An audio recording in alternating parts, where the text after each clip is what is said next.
Il faut savoir donner à la sagesse l'air de la folie afin de lui procurer ses entrées. C'est par cette réflexion de Denis Diderot, penseur et philosophe français, que nous entamons cette marche cognitive.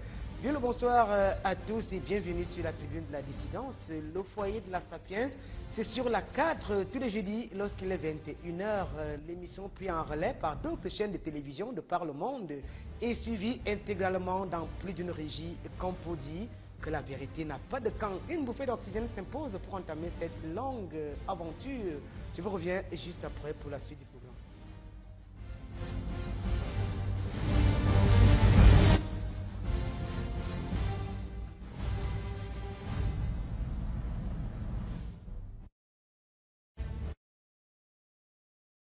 Retour sur le plateau pour accueillir ceux-là même qui ont eu le privilège d'être sur ce plateau. On rappelle que la connaissance est assez complexe et l'imitation est une véritable école. Mais savoir imiter, c'est encore mieux. On va accueillir ceux-là qui ont la chance de partager ce plateau prestige avec nous. Saluons la présence de Mokolimba, 40 ans de pouvoir. Bonsoir Mokolimba et bienvenue. Bonsoir Nathan, bonsoir aux Africains, bonsoir au monde entier. Bonsoir, comme ça, parce que au fan club depuis la prison centrale de Konangui. Très rapidement, on n'aura pas beaucoup de temps ce soir pour les saluts parce que c'est une grosse marche. Alors, on a parlé de boire le sang la semaine dernière. La responsabilité du journaliste m'interpelle, question naturellement de ne pas brutaliser les sensibilités. Oui, Nathan, parce que certains gens étaient déjà très mal à l'aise vu cette émission de ce jeudi où on a dit qu'on va boire le sang en direct. Donc ça dérangeait vraiment. Donc nous ne venons pas ici pour venir boire du sang, mais nous venons ici pour édifier et pour éclairer le monde entier par rapport aux connaissances que nous ne connaissons qu'eux, ils ne connaissent pas. On rappelle tout de même que vous aurez la lourde mission de boire ce sang, mais ce ne sera pas sur ce plateau. Si vous voulez faire des challenges, des défis, trouver un terrain neutre et inviter le King avec ses équipes pour vivre en direct le mystère de cela devant caméra. On va accueillir un pasteur qui nous vient de l'église évangélique du Cameroun. Cette église qui est en crise dans toutes les 10 régions du Cameroun. On pense tout simplement que les uns et les autres doivent prier pour cette église qui est certainement une partie du corps de Christ. Bonsoir pasteur Bianda, bienvenue. Merci, bonsoir Kim Nathan. Il faut dire que notre Église est en train de connaître un apaisement progressif, graduel, et avec les autorités, la paix va revenir très certainement. Et je suis content de là sur le plateau pour parler enfin du déicide de M. Judas Iscariote. Merci. À côté d'un pasteur se trouve forcément un autre pasteur. C'est un missionnaire français qui forcément fait un clin d'œil à tout ce qui nous regarde du côté de la France. C'est le pasteur missionnaire de l'EMEC, Église évangélique du Cameroun, pasteur Christian Beckett, qui nous fait l'honneur d'être là ce soir. Bonsoir pasteur et bienvenue. Bonsoir Nathan Amogou et bonsoir à tous les panélistes. Bonsoir à ma famille de la France au Cameroun, puisque étant marié avec une Camerounaise, j'ai donc deux familles. Une famille installée en France et une famille qui est ici au Cameroun. Bonsoir aussi à tous les serviteurs de Dieu de l'EMEC qui sont en train de me regarder ce soir. Je fais les salutations à tout le monde et vraiment je bénis ce plateau dans le nom de Jésus. Dans le nom puissant de Jésus-Christ qui a été sacrifié, qui a été bien entendu trahi, ou même, on ne saura le mot approprié, mais les techniciens sur ce plateau nous le diront. C'est le socio-philosophe bienvenu qui est avec nous une fois de plus ce soir pour le partage des savoirs. Bonsoir et bienvenue. Bonsoir Nathan, bonsoir également aux copanélistes. Je voudrais également saluer ma petite chérie qui me regarde à présent devant l'écran. Dire également un bonsoir à tous nos étudiants, à tous nos élèves, aux collègues. Je pense particulièrement à Barnabé, Seigneur et Lundu et bien d'autres. Je voudrais également aussi dire un bonsoir particulier à Sa Majesté Athanase Nga, merci chef pour de Yomoswade par Obala. Alors, prêt pour le challenge, prêt pour ce jeu des équilibres intellectuels? Bon, nous sommes toujours prêts, King Nathan, mais je voudrais révéler une chose ici, parce que il faut également rassurer tous nos téléspectateurs qui nous suivent ici au Cameroun qu'ailleurs, que non, nous, sur ce plateau, nous ne sommes pas des moustiques pour sucer du sang, encore moins des zombies ou des vampires. Non, loin de là, la tribune reste bien sérieuse et continue à faire confiance au programme. Je pense que tout ira le mieux parce que vous savez, dans le domaine de la connaissance, c'est Maurice Duverger qui ne cessait de nous dire cela, c'est-à-dire un intellectuel doit pouvoir reconnaître ses limites. Cela revient à dire que dans un domaine, lorsqu'on a pratiquement rien à dire, vaut mieux rester calme. Je pense déjà à Rudolf Carnap, qui faisait partie du positivisme logique en critiquant la métaphysique, qui disait que ce dont la raison ne peut exprimer clairement, vaut mieux le taire. Donc je pense que c'est tout cela que je tenais à dire à nos téléspectateurs ce soir par rapport à tout ce qui s'est passé la semaine passée. Merci le socio-philosophe. On rappelle tout de même que le silence a également un langage fort puissant. Monsieur Moubitan Yandaga est le grand maître d'une école traditionnelle africaine des mystères. Bonsoir et bienvenue. Bonsoir Nathan, bonsoir à tous ceux qui cherchent la vérité, puisque ce n'est que elle qui peut affranchir l'homme. Bonsoir à tous qui s'intéressent à ce programme. Je salue particulièrement tous ceux qui actuellement cherchent la paix, la sécurité, la solidarité et toutes ces valeurs qui seules peuvent nous permettre de regarder plus haut. Merci, en rappelant à nos frères qui continuent de faire monte dans certains vandalismes et même d'un esprit d'animosité vis-à-vis des uns, nous vous convions davantage à un retour à de meilleurs sentiments, car nulle part dans aucune tradition, dans aucune religion, et même dans aucune culture, le mot mort n'a été apprécié à sa juste valeur. Alors, ceux qui continuent de poser un certain nombre d'actes, nous vous prions naturellement de regagner le camp de la vérité. On va accueillir grand maître Elhadj Hamidou Fakki, qui est 49e Moudra, c'est un grand initié, c'est un mystique. Il dit même connaître certains secrets de la Bible. Bonsoir grand maître, bienvenue. Merci, bonsoir Nathan, bonsoir à tout le panel, à tous ces nombreux téléspectateurs par le monde entier qui nous suivent. Je voulais profiter également pour dire que les gens ne doivent pas avoir peur parce que sur ce plateau, j'avais dit la semaine passée que je suis l'un des plus anciens parce qu'on a commencé par la radio. Si il arrive maintenant qu'il y a certains propos qui se passent dans le domaine de boire le sang, je me dis que on doit toujours essayer de voir ceux qui sont les plus anciens sur ce plateau. Et à chaque fois, nous ne voulons plus... Merci, grand maître. Avec le concours de nos amis qui sont aux commandes de la caméra, merci à M. Fautier d'être assez attentif. Alors, on va prendre une autre respiration du côté de la régie. Question d'introduire sans plus tarder le thème inscrit à l'ordre de ce soir, car, comme vous le savez, on va naviguer dans la sociologie, bien sûr, d'un certain nombre d'éléments, forcément la sociologie de la déviance. Jésus a-t-il été trahi par Judas? D'aucuns ont soutenu des thèses doctorales sur cette thématique. Ce soir, la tribune de la dissidence met à découvert cet épineux problème qui qui reste jusqu'ici énigmatique. On va se retenir du côté de la régie et on prend cet élément, on revient juste après pour la suite du programme.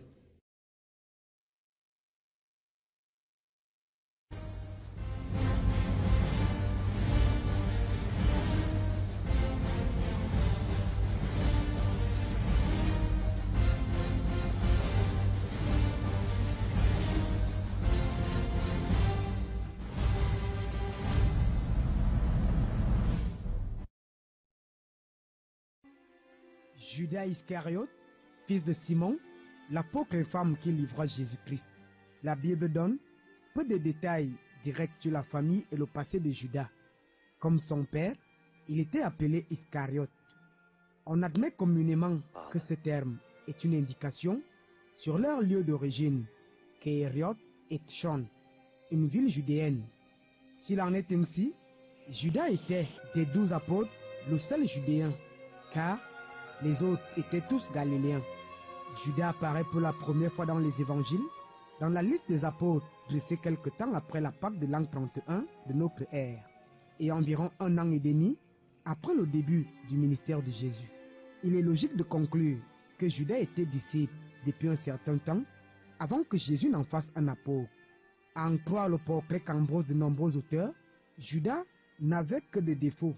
Pourtant, il semble bien que pendant un temps, il fut un disciple qui trouva faveur aux yeux de Dieu et de Jésus-Christ. Ce qu'indique le simple fait qu'il fut choisi comme apôtre. En outre, il faut souligner qu'il se vit confier les finances communes de Jésus et des 12. C'est le signe qu'à l'époque, il était digne de confiance et qu'il avait des compétences ou de l'instruction, d'autant que Matthieu, malgré son habitude de l'argent et des chiffres, ne s'était vu attribuer cette tâche. Au cœur des mystères s'interroge ce soir Judas Iscariote, aujourd'hui peint comme un traître, celui qui a livré Jésus pour 30 pièces d'argent. Qui était-il réellement? A-t-il véritablement trahi Jésus-Christ? Mort de Jésus, assassinat, crime rituel ou sacrifice rédempteur pour l'humanité? Voilà en somme votre festin spirituel, culturel et intellectuel de ce soir. Bon appétit à tous.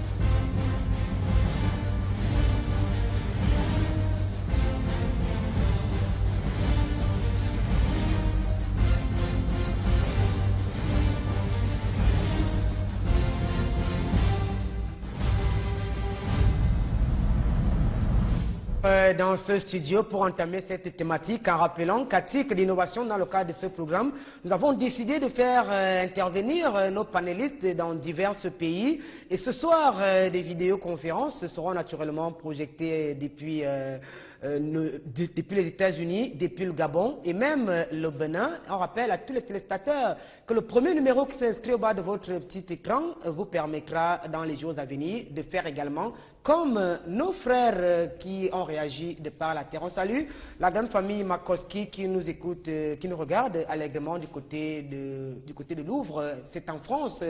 Bien des choses à toute la grande famille et à l'écoute critique. Et aïe, Mr. T qui regarde très près ce que nous faisons ici.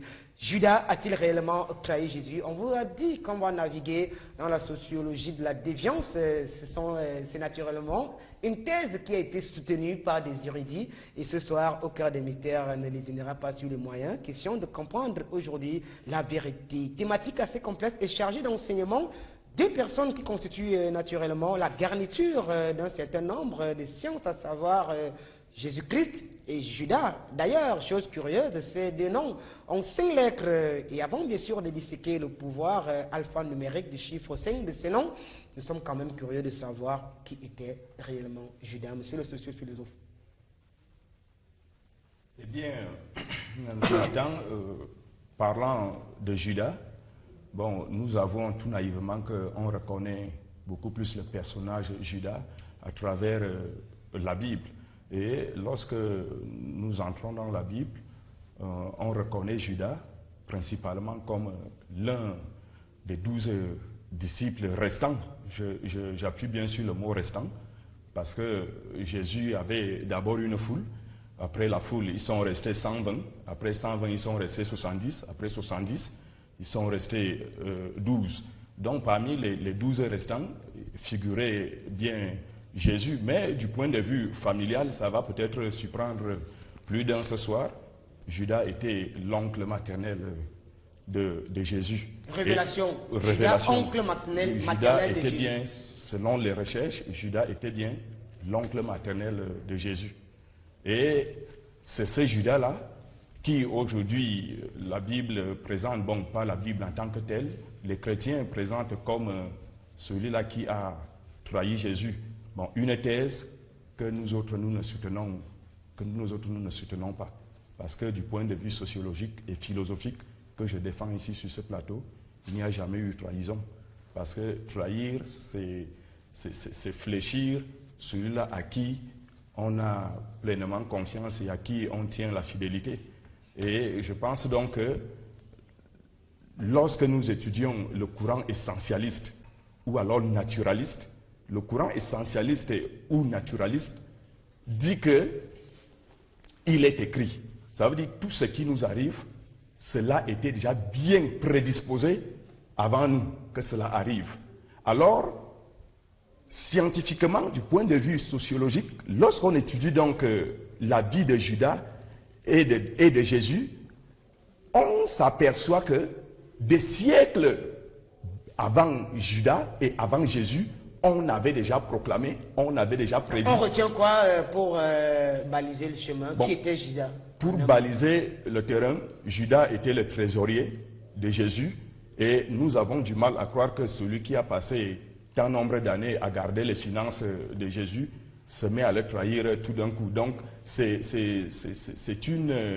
un enseignement très erroné de penser que Judas a vraiment trahi Jésus. On prend nettement votre position. On prend votre position d'entrée de jeu, répond du berger à la bergère. Pasteur Dianda, vous êtes de l'église évangélique du Cameroun. Judas était l'oncle maternel de Jésus. C'est une révélation. Oui, c'est une révélation. C'est vrai que Judas, de par ses origines, est judéen. Et Jésus, même s'il a grandi en Galilée, c'est-à-dire à Nazareth là-bas, il est originaire de Bethléem. Bethléem, c'est en Judée. Alors, en ce moment-là, ça n'a pas arrivé. Je n'ai pas encore mené des recherches là-dessus, mais dans mes multiples lectures, je n'ai pas encore appris cette information. Que Judas était l'oncle de Jésus. Oui, que Judas était l'oncle de Jésus. J'ai lu beaucoup d'ouvrages là-dessus, sur la vie de Jésus. Je suis même allé un peu du côté des apocryphes. Nulle part, il n'est mentionné que Judas serait l'oncle de Jésus. Je sais que Jésus a des relations familiales avec Jean le Baptiste, mais pas avec Judas. Mais je voudrais revenir quand même, hein, quand il prend position en disant que comme sociologue, Judas ne peut pas avoir vendu ou livré Jésus. Je voudrais revenir pour dire, comme chrétien, la position sur ce dossier doit partir d'une analyse des Saintes Écritures, de la Bible. Alors quand je prends la Bible, notamment le texte de Matthieu, parce qu'il faut le dire... Avant d'arriver, on veut savoir qui était réellement Judas. C'est la question voilà, qui plante le décor. Judas, c'était un des 12. Les 12, ce n'est pas le dernier, ceux qui sont restés après que les autres soient partis. Jésus, dans une foule de disciples, en a choisi 12 qui devaient être à ses côtés. Et parmi ces 12 qu'il a choisi, et Jésus dans son ministère a précisé, c'est moi qui vous ai choisi, c'est pas vous qui m'avez choisi. Jésus a choisi 12 dans la foule qui le suivait, et de ces 12-là, il y avait Judas. Judas était donc un des 12. Et non l'oncle de Jésus. Apôtre et non son oncle de toutes les façons. Judas n'était pas l'oncle. Jusqu'à ce qu'on me prouve le contraire, à partir des Saintes Écritures, jusqu'ici, je crois que Judas n'avait aucun lien de familial, aucun lien de parenté avec Jésus. Judas n'avait aucun lien de parenté avec Jésus. Ça commence très fort. Mokoulimba, 40 ans de pouvoir. On rappelle quand même que vous êtes du riz de Balagoué et beaucoup de téléspectateurs vous saluent au passage. On parle de Judas. Qui était-il? Oui, Nathan, moi je ne vais pas aller très loin dans les Saintes Écritures, mais moi je vais parler terre à terre, c'est-à-dire pour que les êtres humains comprennent en réalité. Je prends un exemple, voilà notre PDG, Amougou Belinga, qui est le PDG de Vision 4. Par exemple, Nathan Amougou, il vous prend, il sait bien que vous allez le trahir. Je pense que le PDG n'allait pas vous prendre. Donc moi je crois qu'il n'y a pas trahison dans Judas et Jésus. C'est quelque chose qui a été prédit. Il savait qu'ils vont le trahir, il est pris dans le disciple. Pourquoi? Donc il n'y a pas de trahison. Parce que quand tu as une société et que tu prends un employé, tu connais bien que l'employé va venir te tuer alors que la vie est belle, alors qu'il y a une grande voiture, il y a le luxe, alors que tu connais que celui-là va venir te trahir. Non, moi je crois qu'il n'y a pas de trahison dedans. Traditionnellement, moi je sais ça, parce que nous sommes des Bantous et nous savons que quand tu as quelqu'un chez toi, que tu héberges, tu sais que celui-ci ne peut jamais te faire du mal. Mais quand tu connais qu'il va te faire du mal, ça veut dire qu'il n'y a pas mal. Merci. Alors, pasteur Christian Beckett, les camps se dessinent. Jusqu'ici, le pasteur de l'église évangélique du Cameroun, qui a quand même une bonne dose de théologie et même de philosophie, et le pasteur Bianda dit que jusque-là, il n'avait jamais appris que Judas était l'oncle maternel de Jésus. Vous également, missionnaire français. Oui, tout à fait. En lisant la Bible, les apocryphes, en faisant des recherches sur l'historicité de Judas et de Jésus, je n'ai pas vu cela. Bien, j'aimerais répondre à mon ami qui dit que si Jésus savait à l'avance que Judas l'aurait trahi, il ne l'aurait pas pris. Alors j'aimerais lui poser la question, pourquoi il y a tant de divorces si l'homme ne sait pas effectivement, si plus tard sa femme va lui être fidèle, mais malgré tout, il y a 3 divorces sur 5 mariages en France. Ça n'empêche pas les gens de se marier, de prendre une femme qui peut un jour lui être infidèle. Et Jésus a choisi Judas, qui faisait partie des 12. Judas? Judas était un disciple. Au commencement, il était un simple homme, comme Matthieu, comme Pierre, comme Simon, enfin comme les autres. Il était un simple homme. Et Jésus l'a appelé, tout en sachant que Jésus, connaissant l'avenir de cet homme, parce que Dieu connaît l'avenir de chacun, avait un cœur prédisposé plus tard pour le trahir. Pourquoi? Parce que dans Jean 12, 6, nous voyons que Judas avait des prédispositions à aimer l'argent. Il était cupide, il était voleur, n'est-ce pas? Et cela va l'amener à trahir. Il était voleur, la Bible nous dit, dans Jean, si quelqu'un a la Bible, s'il vous plaît, dans Jean, n'est-ce pas, 18, on nous dit que Judas était voleur. Alors, il y a beaucoup autour de cette table qui ne connaissent même pas la Bible. Par exemple, tout à l'heure, le monsieur disait, tel philosophe, il disait que Jésus a commencé avec 120, ensuite c'est 12. Non. Jésus n'a pas commencé avec 120, il a commencé avec 12 disciples, n'est-ce pas? Ensuite, les 12 disciples sont devenus 70, ensuite, l'Église est devenue 120, ensuite 3000 et 5000. Alors, montrez-moi dans votre Bible les références qui peuvent me contredire, monsieur. Voilà, c'est tout. Si vous avez des références, vous les donnez, on va les publier ici. Mais moi, j'ai les références, Matthieu 10, 4, Marc 14, 10, n'est-ce pas? Luc 6, 16, et dans Jean 13, 1, 2, je souligne que nous, les chrétiens, nous avons la Bible, et j'ai la Bible ici sur Android, c'est beaucoup plus pratique pour moi à cause de mes yeux. Donc, lorsque vous dites que Judas n'aurait pas trahi Jésus, on va le voir, parce que dès le début des Écritures, nous voyons que c'est un simple disciple, il fait partie des 12, mais son cœur n'était pas prédisposé à devenir un véritable disciple de Jésus. Merci. Alors, monsieur le socio-philosophe, vous êtes interpellé. D'ailleurs, vos connaissances sont mises en doute. Vos informations également font peur à la foi chrétienne. Oui, jamais entendu. Oui, c'est très normal que mes informations fassent peur à la foi chrétienne. Parce que vous savez, moi, je ne parle pas ici en tant que religieux. Je parle ici en tant que celui qui a une libre pensée. C'est un peu la différence qu'il y a entre moi et mes frères pasteurs. Parce qu'il faut le dire, moi je comprends leurs problèmes. Ils sont peut-être en train de vouloir faire les pieds et les mains pour défendre leur foi. Mais il ne s'agit pas de défendre la foi ici, il s'agit d'éclairer ce qui nous suivent en ce moment. C'est la raison pour laquelle... Merci de vous retirer la parole pour une minute. Notre téléspectateur du côté de Brazzaville voudrait avoir les fonctions des invités et leur nom. Merci Omarou. Ils veulent avoir les fonctions des invités et leur nom avec le concours de la régie. Vous aurez naturellement. Mais c'est lui qui a la parole, c'est un socio-philosophe, monsieur Bienvenu. Voilà, vous faites bien de le dire. Et j'étais donc en train de répondre en disant que moi, je ne suis pas trop bibliciste. Autrement dit, je ne peux pas me mettre à vous réciter la Bible. Ce n'est pas de mon domaine. Je peux encore vous réciter Apologie de Socrate, les règles de la méthode sociologique et autres que réciter la Bible. Mais, cher pasteur, souffrez quand même que je vous dise que Jésus n'avait pas commencé avec 12 disciples. Jésus a commencé avec toute une foule qui le suivait. Et à l'intérieur de la foule, il y avait ceux qui ne trouvaient pas leur compte. Ils se désolidarisaient de Jésus. Ils sont restés 70. Après les 70, ils sont restés 12. Après les 12, ils sont restés 11. Jusqu'à ce qu'on remplace encore Judas par Étienne. Donc et là, vous ne pouvez pas me démentir à ce niveau. Et je suis donc en train de vous dire ici et maintenant, que lorsque nous étudions la trajectoire... D'où avez-vous tiré l'information selon laquelle Judas était l'oncle maternel de Jésus, puisque les pasteurs et les théologiens disent que c'est du jamais entendu?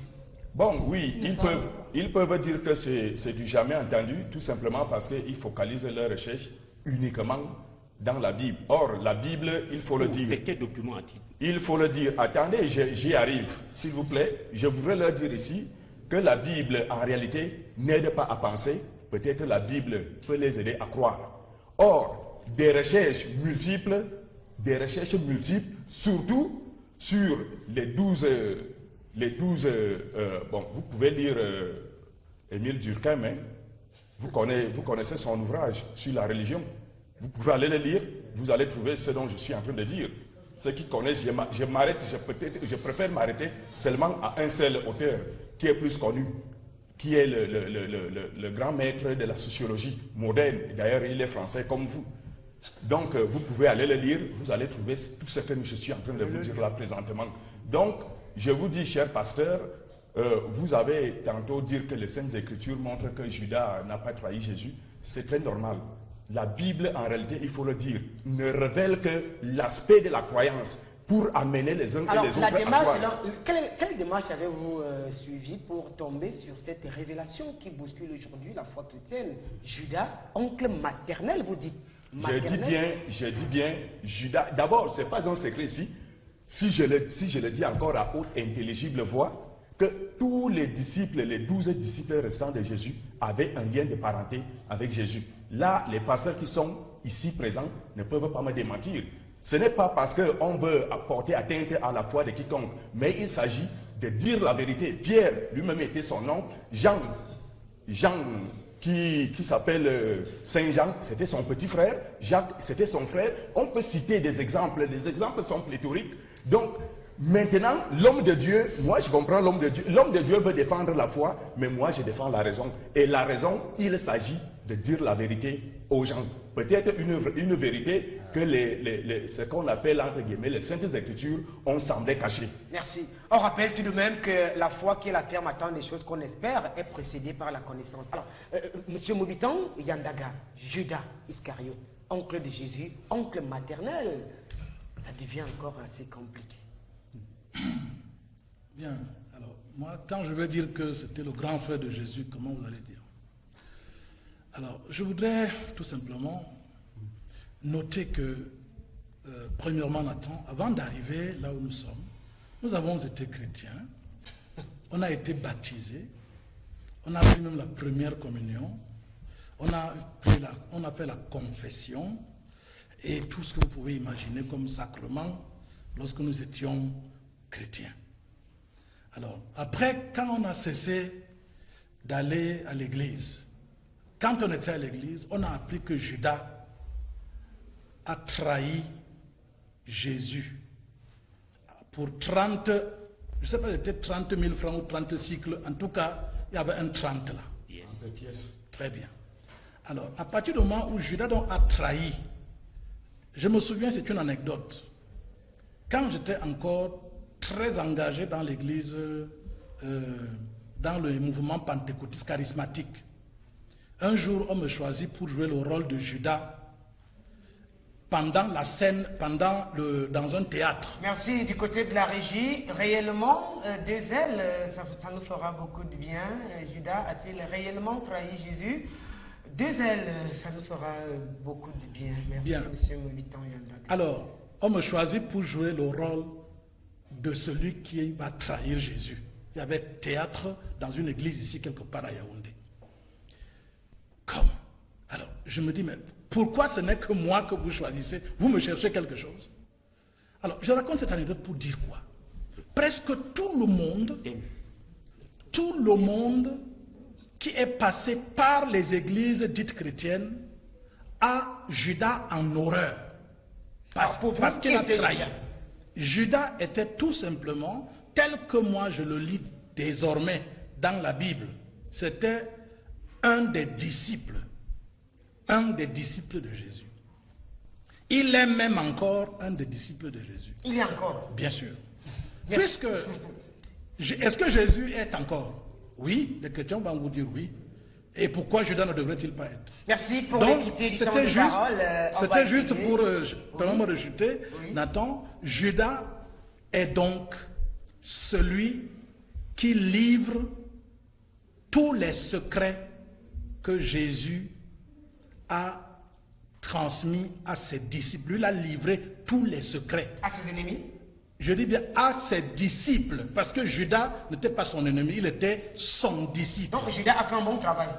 Un travail exceptionnel. Sans cela, est-ce que même le pasteur Beckett aujourd'hui serait même en train de parler de Jésus là, aujourd'hui là? C'est parce que Judas a fait un boulot extraordinaire que Jésus s'est retrouvé donc en train d'être crucifié et ensuite son sang qu'il a livré a permis que Christian Beckett aujourd'hui commence à chercher le royaume de Dieu. Merci, c'est entendu. Alors, dans Mek Eladj Hamidou Fakir, on est curieux de constater que Judas a 5 lettres, Jésus 5 lettres. Le chiffre 5 dans la Kabbale juive a forcément une interprétation, une connotation mystique, ésotérique. Que symbolise le chiffre 5? Pourquoi Judas a 5 lettres, Jésus 5 lettres? Peut-être également avoir la charge alphanumérique de ces lettres. Oui, vous savez, le chiffre 5, ça représente déjà l'être humain. Parce que quelqu'un qui se place debout, il tend les 2 bras. Vous allez, si vous comptez les 2 bras et les 2 jambes et la tête, ça donne 5. C'est pour ça que le chiffre 5, c'est un chiffre mystique. Cela veut dire que quoi? Jésus était déjà un homme mystique et Judas, en même temps, étant l'un de ses disciples, avait suivi beaucoup avec intérêt l'influence grandissante de Jésus sur la foule. Bon, c'est pour ça qu'à l'insu de Jésus, Judas avait noué des contacts avec eux en le mettant devant le fait accompli. Il espérait amener Jésus à accepter de se placer à la tête d'un soulèvement armé qui le porterait au pouvoir. Voyant échouer ses plans de grandeur politique, c'est là où Judas, devenu la proie des ténèbres, se laissa pousser à la trahison. Hein? Donc Judas a trahi Jésus? Oui. Voilà la Bible, là où j'ai prêché, parce que moi je dis avec les preuves, c'est ce que j'ai vu dans la Bible. C'est ça. Il y a ça dans la Bible. Alors, dans vos recherches mystiques, sortons donc de la Bible, ouais. Que nous disent les recherches mystiques? Le chiffre 5, Judas qui a 5 lettres, et Jésus 5 lettres. Moi, je suis quand même curieux. Je sais que ces lettres doivent forcément avoir des charges alphanumériques. Que symbolise, quelle est la mystique de ce chiffre 5? Oui, bon, déjà, vous savez que le chiffre 5 représente le chiffre de la planète Mars, qui est une planète de la guerre. Ça veut dire que les deux, normalement, étaient des hommes mystiques.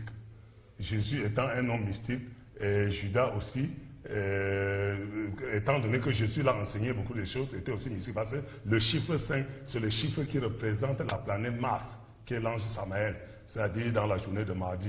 Là, c'est un chiffre de guerre. Je crois que les mystiques connaissent que dans tous les carrés magiques qu'on peut sortir, c'est le chiffre 5 qui est le carré le plus utilisé donc, et le plus efficace. Judas serait-il donc le disciple le plus élevé mystiquement? Exactement, parmi les disciples.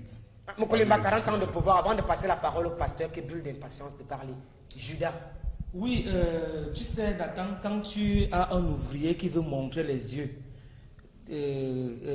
dans une famille par exemple, tu as un fils qui veut montrer les yeux, il y a combat, et puis le plus fort gagne, parce que comme Jésus, aujourd'hui les chrétiens disent que c'est Jésus qui gagne, parce que c'est lui qui est le fils de Dieu. Même tout le monde a une histoire, son histoire aussi est c'est pour cela que nous parlons de ça aujourd'hui. Si Judas ne faisait pas cela, on n'allait pas parler. Nous ne sommes pas encore là-bas.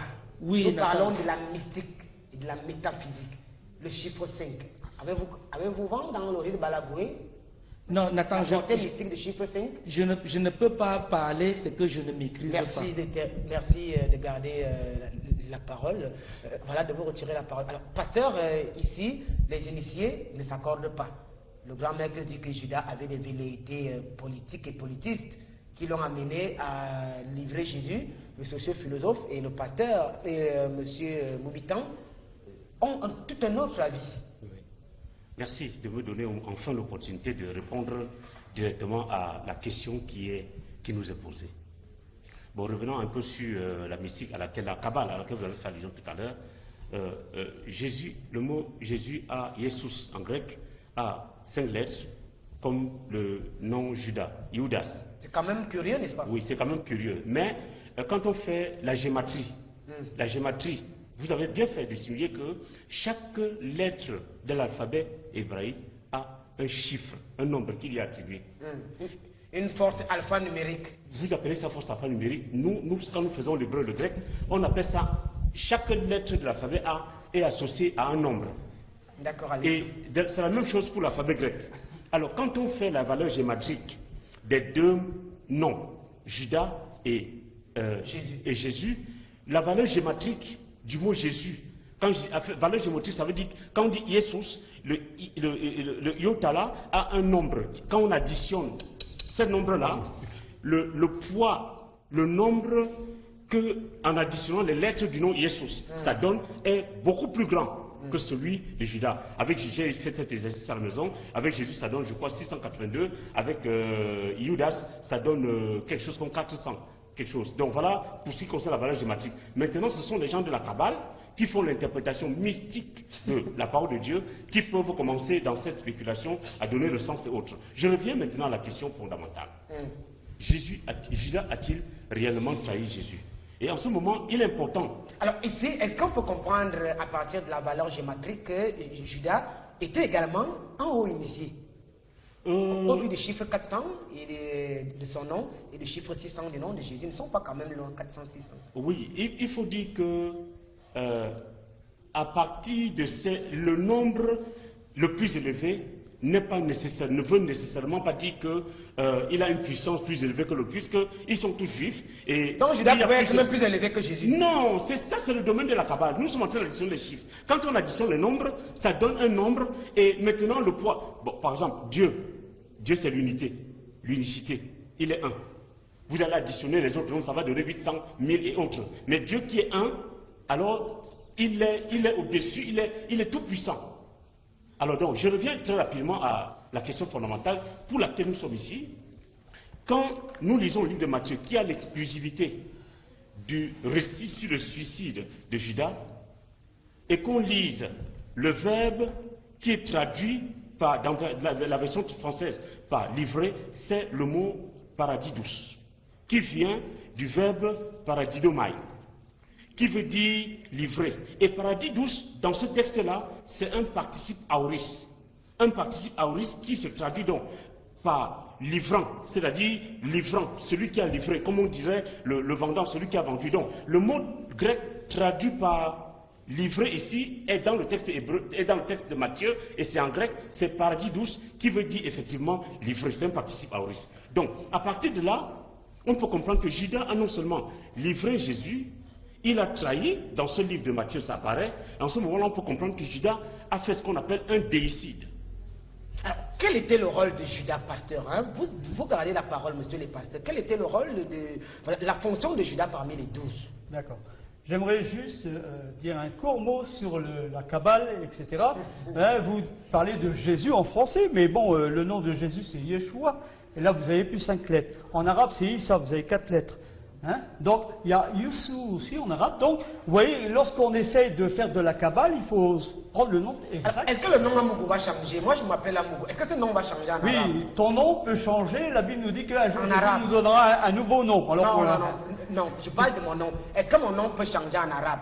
Est-ce que Nathan Amougou peut devenir Amougoua en arabe? Oui. Est-ce que ça va changer? Ça changera rien au tal. Le pasteur va vous aider. Je vous repasse la parole. Le pasteur. Merci. Amougou, c'est un nom français, ou alors c'est un nom camerounais qui est dit, qui est traduit. C'est un nom propre. C'est un nom propre de personne. Alors, l'alphabet français que l'on a utilisé pour écrire votre nom, on va faire une transcription, en théologie on appelle ça transcription. On fait une transcription avec l'hébreu ou le grec. Si on fait la transcription en grec, on va trouver que A, en grec c'est alpha. On va prendre M. En grec, c'est tel, c'est mu, ainsi de suite. Et quand on va remettre ça, transcrit dans l'alphabet hébraïque ou dans l'alphabet grec, on va trouver le nombre qui correspondent à chacun des lettres de votre nom. Et alors, on va faire la somme. C'est ça qui donne ce qu'on appelle la valeur géométrique. Et c'est ça qu'on appelle la géométrie. Merci, pasteur. Le camp de la Bible garde la parole. Donc, ta question, si tu peux la reposer, s'il te plaît. Je voudrais savoir, Judas utilisait quel poste, quelle fonction parmi les 12? Voilà. Il faut savoir que Judas, on nous dit que lorsque Jésus l'a établi comme disciple, il faisait partie des 12 pour aller enseigner la parole, pour faire des miracles, etc. Mais on constate dans la vie de Judas quelque chose. Judas, par exemple, n'a jamais appelé Jésus Seigneur, alors que les 11 autres disciples ont toujours appelé Jésus Seigneur ou Sauveur, mais jamais Judas. Alors, est-ce que dans son cœur, comme je l'ai dit tout à l'heure, il n'était pas prédisposé à devenir celui par qui la trahison va arriver? Et c'est ce qui est arrivé, parce que Judas, Dieu connaissant son cœur, Jésus le connaissait, savait qu'il sera prédisposé à trahir Jésus. Il fallait donc ce qu'on appelle le fils de la perdition pour livrer Jésus. C'est écrit dans la Bible, tout ce que je dis est situé dans les Écritures, dans les Évangiles. Donc, Judas était un disciple que Dieu a permis qu'il rejoigne les 12, mais Jésus connaissait son cœur. C'est Dieu qui a permis que Judas rejoigne les 12. Voilà, mais Dieu connaissait son cœur. Et comme je le dis souvent, vous savez, nous sommes la vase, nous sommes le limon, nous sommes la terre, et Dieu est le potier. Alors, autrefois, je n'étais pas croyant, moi, quand je disais ça, mais je peux piquer un peu, et je me disais, mais comment Dieu peut choisir un disciple qui va devenir plus tard quelqu'un qui va le trahir? Est-ce que Dieu ne le savait pas? Est-ce que Dieu ne pouvait pas changer? Vous voyez la tête de ce monsieur, voilà Judas tel que représenté dans les films. Ah, on a dit dernièrement que Judas et Jésus étaient noirs, alors il faudrait savoir, hein. J'ai entendu ça sur une chaîne où on nous disait qu'ils avaient le tapis. Merci pour ce jeu de digression. On va repasser la parole à monsieur le socio-philosophe. La fonction de Judas parmi les 12, ne peut-il pas nous présenter quelle était véritablement sa mission au sein de cette association? Oui, Nathan, je me réjouis d'abord parce que le pasteur est en train de me rejoindre petit à petit. Peut-être lui-même il ne sait pas. Et vous savez, lorsque un chef d'État forme son gouvernement, ce n'est pas à n'importe qui qu'on donne la trésorerie, encore moins la défense. C'est toujours à ses hommes de confiance. Et Judas était donc le trésorier, le caissier de Jésus. Autrement dit, Jésus avait pleinement confiance en Judas. Parce que celui à qui vous n'avez pas confiance, vous ne pouvez pas prendre votre trésor. Vous remettez entre ses mains. Et je voudrais donc revenir un tout petit peu sur ce que le pasteur vient de dire. Il a parlé de prédisposer, prédisposition. Je vous ai dit l'autre jour que les mots sont autotéliques. Ils sont porteurs de sens en eux-mêmes. Lorsqu'on parle de prédisposition, c'est-à-dire quoi? On dit avant des sens, ce dont nous étions déjà disposés à faire. Autrement dit, dans la prédisposition, il n'y a pas l'activité, mais il y a la passivité. Vous voulez dédouaner Judas? C'est la raison pour laquelle, Nathan, je ne cesse de le dire, même lorsqu'on prend même à partir du livre d'Ésaïe, qui est le prophète qui a annoncé la naissance, l'existence et la mort de Jésus. Il est bien vrai, lorsqu'Ésaïe annonce la mort de Jésus, il ne nous dit pas, va-t-il mourir par accident de circulation, par noyade, par assassinat? Bon, il ne nous a pas dit, mais il a dit qu'il mourra. Et il arrive donc que celui par qui passe la mort de Jésus, c'était Judas. Alors, Judas n'était qu'un tremplin. Et c'est la raison pour laquelle je dis même ici que, à la même manière, de la même façon que les chrétiens célèbrent Jésus, ils devraient également célébrer Judas. Parce que c'est une chose très forte. Je voudrais chuter là, s'il vous plaît, Nathan. Oui. Parce que les chrétiens nous enseignent que si Jésus ne mourait pas, nous ne devrions pas avoir la vie éternelle. Alors, si nous, on a donc eu la chance d'avoir quelqu'un qui l'a tué pour nous, mais pourquoi en vouloir à cette personne? On devrait célébrer Judas au même titre que Jésus est célébré. Je trouve cela assez... L'expression m'échappe, pasteur théologien. Oui, c'est suffisamment grave de faire une affirmation comme celle-là. Déjà, il faut dire, quand on dit que Jésus a donné la bourse à Judas comme étant quelqu'un qui était, avec qui il avait toute confiance, et ainsi de suite, il faut reconnaître que dans cette bourse, il n'y avait pas grand-chose. Parce que de temps en temps, dans les évangiles, Jésus envoie les disciples pêcher et prendre l'impôt à payer au temple. Dans Luc chapitre 8, versets 1 à 3, il est clairement dit, il est cité les noms des femmes qui soutenaient la mission de Jésus. C'est-à-dire qui le soutenaient par leur argent, qui le soutenaient par leur nourriture dans cette mission. Donc, on ne peut pas parler du Jacques comme quelqu'un qui gardait une caisse qui est assez suffisamment consistante. Alors maintenant, le débat qui est lancé là, c'est quoi? C'est que Judas a-t-il livré Jésus par prédestination ou par conviction ou par cupidité? On voudrait d'abord interroger le rôle, la fonction qu'il avait parmi les 12. On profite pour prendre cette réaction. On rappelle aux téléspectateurs qui veulent appeler depuis Oyo aux États-Unis. C'est uniquement par SMS au numéro qui s'affiche au bas de l'écran. Prière à la régie de faire que le numéro soit lisible. Certains téléspectateurs disent ne pas bien voir. Merci Daniel pour cela. On va dire que les appels ne sont pas autorisés. Hello, I do not think that Judas sold Jesus because he wanted He was not by his strength. He was a divine force. He was God planning to accomplish his divine mission. Jacqueline from United States, Texas. Jacqueline depuis Texas qui nous a donné sa réaction. Alors à nos amis qui appellent depuis Oyo, n'appelez pas s'il vous plaît, uniquement par SMS. J'aimerais demander King Nathan au pasteur s'ils connaissent des évangiles de Judas. Bonne continuation. Alice depuis Paris. Salut Alice. Voilà, et certainement ami de Michel qui envoie également cette autre réaction uniquement par SMS. Voilà, on revient forcément sur ces réactions. Pour cette autre réaction qui nous vient depuis Louvre, salut à toute l'équipe. Voilà, ce sont les habitants de la ville de Louvre qui saluent toute l'équipe. Pasteur, vous allez chuter dans votre propos. Merci. Bon, pour répondre peut-être à notre téléspectateur qui a demandé si je connais l'évangile de Judas, je vais dire que j'ai lu l'évangile de Judas, j'ai même lu beaucoup d'autres apocryphes. Mais au début de cette émission, j'ai tracé mon domaine de définition. Parce que je ne suis pas amené, comme pasteur, à parler des apocryphes ici. Je suis amené à parler des Saintes Écritures. C'est la raison pour laquelle je reste dans mon domaine de définition. Et puis je voudrais donc revenir pour chuter en disant que Judas, pour parler de son rôle, puisque c'est la question qui m'a été posée, Judas était un apôtre. Un apôtre, apôtre vient du grec apostolos, qui veut simplement dire envoyé. Judas était un envoyé du Seigneur Jésus-Christ, un envoyé de Dieu, qui était amené à proclamer la bonne nouvelle du salut qu'est l'évangile. Voilà la mission qui était dévolue à Judas comme à ses autres disciples, ou alors ses apôtres qui étaient dans autour du Christ. Merci Mokolimba, 40 ans de pouvoir. On salue la présence de M. Émilie de la Rose 3 qui nous a rejoint et le docteur Tuela qui vont également partager ce plateau avec nous. Oui, Nathan, Jésus avait dit que quand... Vous connaissez Jésus? Oui, mais nous avons lu la Bible.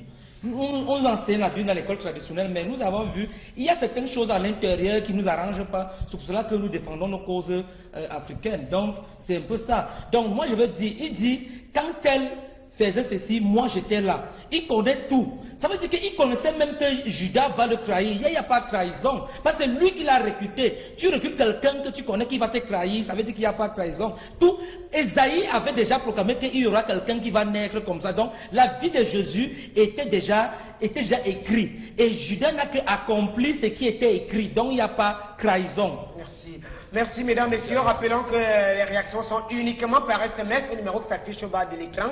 Si vous réagissez de là de nos frontières, comme c'est le cas pour beaucoup, et maintenez le code indicatif du Cameroun, 00, suivi du numéro qui s'affiche au bas de l'écran, uniquement par SMS. On vous a dit, la grande innovation de cette émission, désormais, ce sera naturellement les interventions en direct de nos frères de par le monde. Et nous avons naturellement permis à ces téléspectateurs et même ces panélistes qui sont certains aux États-Unis, certains au Gabon, certains au Bénin, de donner leur point de vue à travers cet élément que nous allons ensemble suivre. Judas a-t-il réellement trahi Jésus? Ensemble, suivons.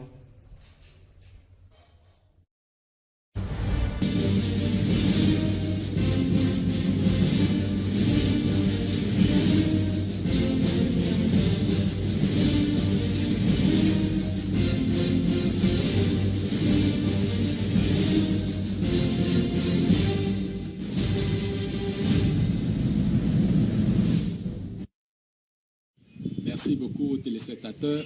En se basant sur l'évangile de Judas, qui est un évangile gnostique du IIe siècle, déclaré apocryphe dès le IIIe siècle, qui relate une discussion entre Jésus et Judas, dans laquelle Jésus demande à Judas de le débarrasser de son enveloppe charnelle. Et cet évangile décrit ainsi une relation de complicité et d'amitié entre ces deux personnages, et non comme le font les évangiles canoniques, une relation fondée sur toute tromperie. En réalité, comment la prophétie allait se réaliser si Judas ne le faisait pas? Pour que la prophétie arrive à se réaliser, nécessairement, il faudrait qu'une personne agisse dans ce sens.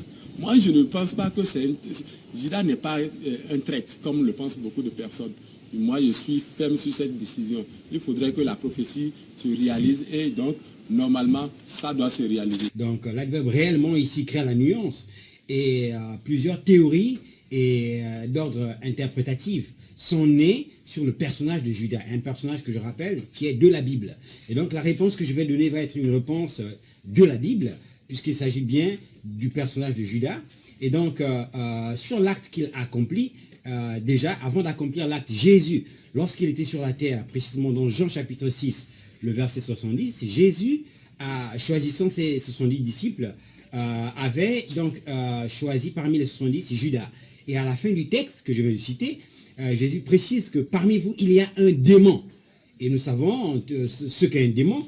Et donc, au fond, Judas était la personne prédestinée, je dis bien prédestinée, à pouvoir accomplir l'acte de livrer, l'acte de livraison du Fils de l'homme, afin qu'il mourût pour pouvoir accomplir l'acte salvateur. Ben, il nous faut d'abord comprendre que trahir a une signification. Trahir veut dire dénoncer, rompre la confiance, dévoiler un secret. Aussi, il me semble que si nous considérons que Judas a trahi Jésus, cela veut dire qu'il y avait un secret entre les deux. Et cela veut dire qu'il y avait un capital confiance entre les deux. Comme si les deux avaient quelque chose de concocté, comme s'ils avaient arrêté ensemble de faire quelque chose, et que Judas finalement aurait donc finalement mis sans le consentement de Jésus à la lumière du commun des mortels. Mais la lecture de la Bible, cependant, nous interpelle pour noter que Jésus lui-même, parlant de Judas, ne parle pas de trahison, mais plutôt de livraison. Le livre de Matthieu, chapitre 26, nous montre Jésus qui annonce bien que l'un de ses disciples le livrera. Et au moment où cette affaire apparemment a lieu, qu'est-ce qu'on constate? On constate que Jésus pose une autre question. Est-ce par un baiser que tu livres? Donc Jésus parle de livraison et non de trahison. Bien. Judas n'a pas trahi Jésus. Judas a été un instrument que Dieu a utilisé pour pouvoir remettre la balance à l'équilibre. Nous savons déjà que l'Ancien Testament, ce sont les choses qui appellent en existence les événements qui vont survenir dans le Nouveau Testament. Et tous les prophètes n'ont fait qu'annoncer la venue de Christ. Dans l'Ancien Testament, il est dit que Judas, fils de Jacob, Jacob appelé Israël, a vendu son frère Joseph, type de la perfection, pour 30 pièces d'argent. Comme Joseph est le type parfait de Jésus dans l'Ancien Testament, Dieu, dans son omniscience, dans son omnipotence, devait remettre la balance en équilibre. Remettre maintenant la balance en équilibre signifiait simplement que dans le Nouveau Testament, il fallait susciter un autre Judas qui devait vendre aussi le type de la perfection qui était cette fois-ci Jésus-Christ. Jésus savait qui était Judas, parce qu'il était omniscient, il était omnipotent, il était appelé fils de l'homme, il était appelé prophète. Donc il avait la pensée même de Dieu. Mais si le Seigneur Jésus savait donc que Judas devait le trahir, il pouvait ne pas le choisir comme un disciple, il pouvait ne même pas penser à le choisir. Mais comme Dieu a voulu remettre la balance en équilibre, il fallait susciter un autre Judas, encore appelé fils de la perdition, pour pouvoir vendre Jésus avec la même pièce d'argent, avec les mêmes 12 enfants, pour pouvoir remettre la balance en équilibre. Donc, Judas n'a pas trahi Jésus. Judas était un instrument que Dieu a utilisé pour remettre la balance en équilibre. Très bonne émission à vous. Bonsoir à tous les panélistes. Bonne soirée.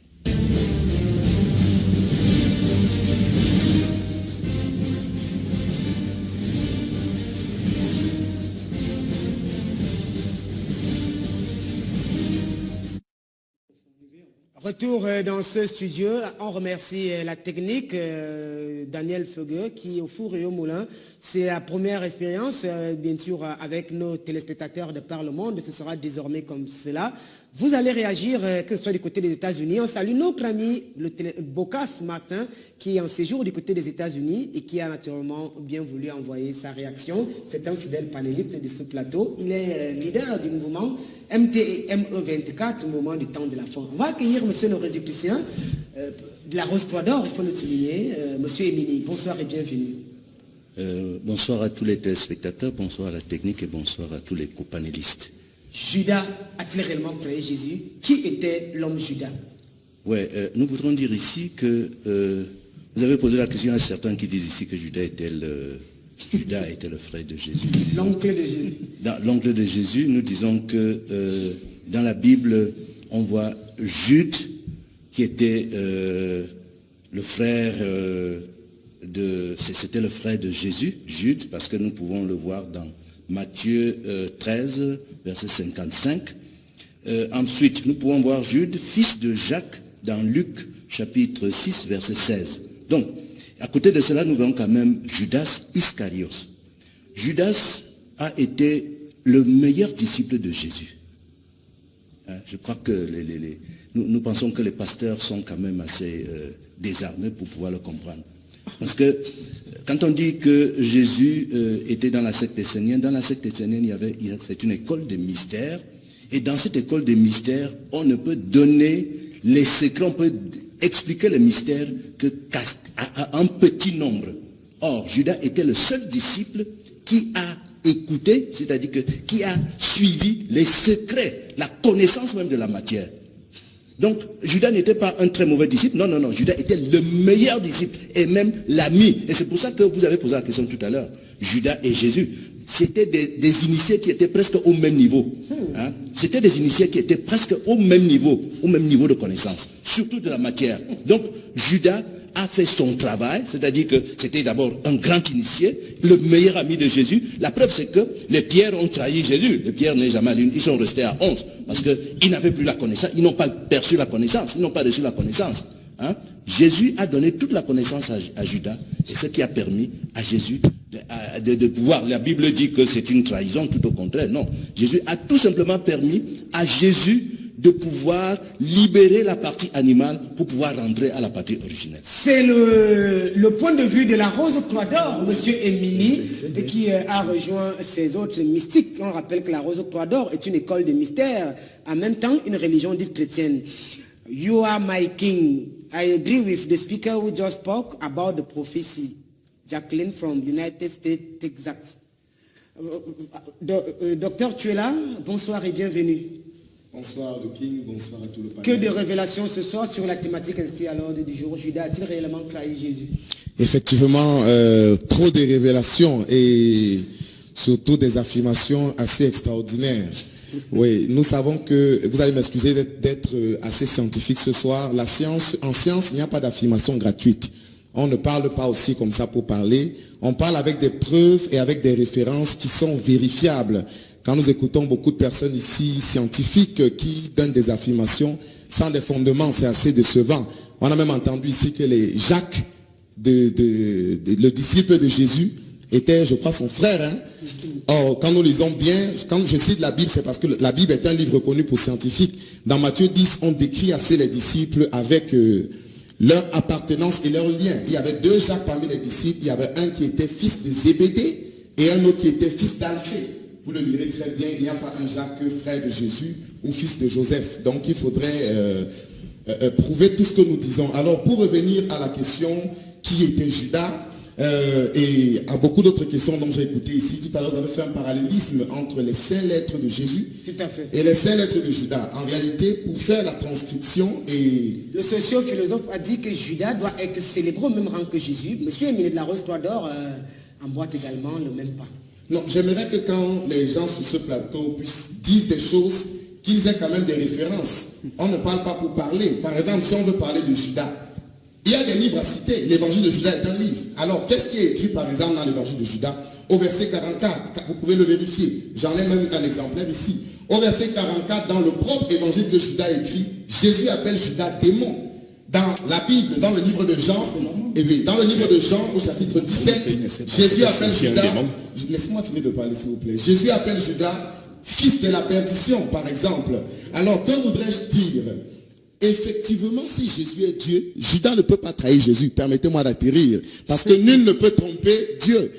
Dieu l'a annoncé dans Zacharie, chapitre 11, au verset 12. L'acte que Judas allait poser, vous pouvez vérifier, c'est la prophétie la plus parfaite et la plus exacte parmi les prophéties messianiques. Et il y en a d'autres. Aucun os de Jésus ne sera rompu, effectivement. Les hommes ne sont que des instruments par lesquels Dieu accomplit ses desseins. Dieu avait bel et bien annoncé. Donc Judas ne fait qu'accomplir ici une prophétie. Donc sur cette base-là, Judas n'a pas dupé Dieu. Mais ça ne fait pas de Judas un héros. Vous savez, dans un chantier, il y a ce qu'on appelle le bois d'échafaudage. Ce bois est un bois qui sert pour un temps, pour contenir ce qu'on appelle des poteaux qui vont rester, mais après il y a des choses qui seront jetées. Judas est au même rang ici que Pharaon. La Bible nous dit que c'est Dieu qui endurcissait le cœur de Pharaon, mais ça ne fait pas pour autant de Pharaon un héros. Judas demeure selon toutes les descriptions que Jésus lui-même a données. Il appelle Judas démon.